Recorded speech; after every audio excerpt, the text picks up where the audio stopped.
Making a start with our top focus at this hour, coming in from southern India's Chennai, where the AIADMK political saga has come to an end. Tamil Nadu Chief Minister Palaniswami has appointed Palaniswami-Panneerselvam as the Deputy Chief Minister, thereby sealing the deal between the two warring factions. And as of now, as we continuously track the latest developments trickling in, these are live visuals coming in of Palaniswami-Panneerselvam and Palaniswami, both making their way to the memorial of former Chief Minister J. Jayalalitha.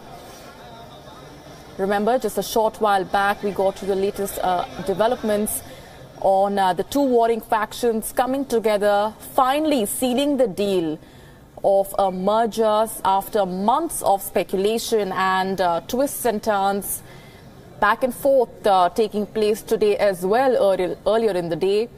But finally sealing the deal, and a short while after making that announcement and shaking hands, Palaniswami and Palaniswami at the memorial of former Chief Minister J. Jayalalitha. Let's go straight across to our correspondent Nischita Verrendra, who's been tracking the very latest. Nischita, these are the latest visuals that we're getting our viewers. But this has been a very eventful day for the state of Tamil Nadu after 6 months of speculation and twists and turns and a lot of back and forth. Even today, finally the two warring factions coming together and sealing the deal.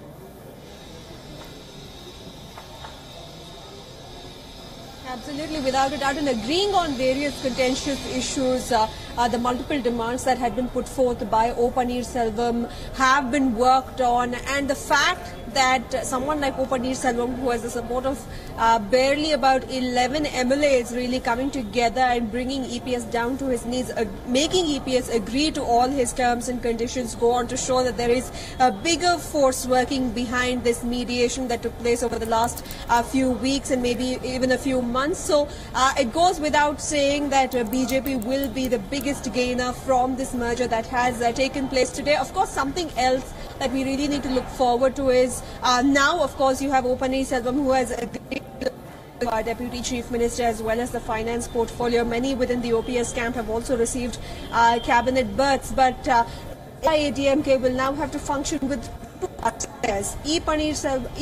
Palaniswami, I beg your pardon, will be in command as far as the government is concerned, and Palaniswami will be in command as far as the party is concerned. And if we do look at the history of AIADMK, that has not really happened, whether it is Jayalalitha or whether it is MGR. There has been one absolute power in the party, and that person decides everything, whether it is the party or whether it is the way the government functions. And there was no second line of leaders at all, and the reality struck them only after Jayalalitha's demise. So now you will see probably AIADMK attempting to function in a democratic way for the first time, having an 11-member committee, a leadership committee that will have both EPS and OPS part of it, that will make some crucial decisions, including how exactly such a... It didn't go just like that. She would have thought, let the government go anywhere, why should I bother, even I am going to jail.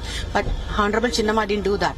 She sat the whole night, she called all the 122 MLAs, she got the promise from them, and she said, you all must be united, and she made Mr. Edapadi as a Honorable Chief Minister. I don't know, billion-dollar question, why they want to avoid us. So they want to answer for that, but okay, no problem, time will answer for everything. People are with us, cadres are with us, we are happy. The merger is gone, we are happy, but definitely very soon they'll come with us also for the merger. We believe it will be done very soon, definitely. Thank you.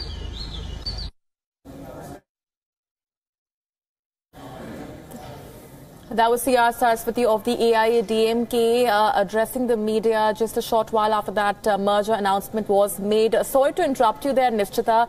As we've been looking at the politics of Tamil Nadu being extremely volatile, to say the least, over the last few months, do we see this merger putting to rest at least that period of uncertainty and volatility? What does this really mean for the state of Tamil Nadu and its people?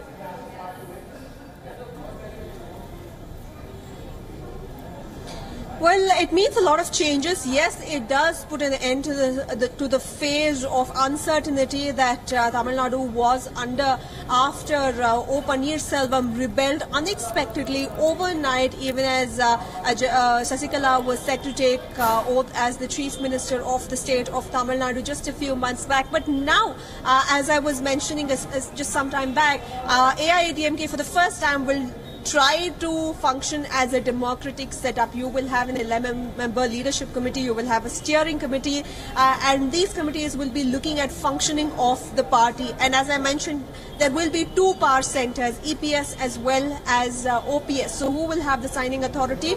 As of now, it goes without saying that anything to do with the party, the signing authority will, of course, be O. Panneerselvam, and he could get a position that is equivalent to General Secretary until the party really figures out how they deal with Sasikala's position that she continues to hold as the General Secretary, a bone of contention that is currently being contested before the Election Commission.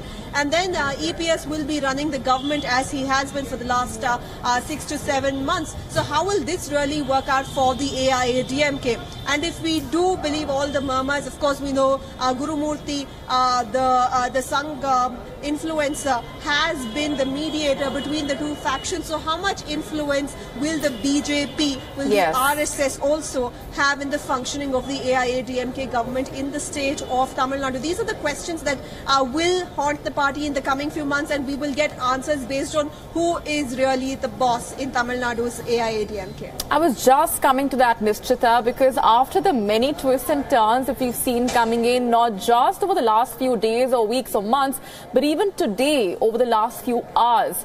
First, there was indication that the merger would be taking place, and then, of course, came the sudden turnaround, and then, of course, came the latest development of the deal having been sealed. I want to ask you this: what led to this sudden development? What really led to the two warring factions actually coming together finally? And what, according to you, does either side really stand to gain from this deal? Of course, we'll come to what the BJP stands to gain, if anything at all.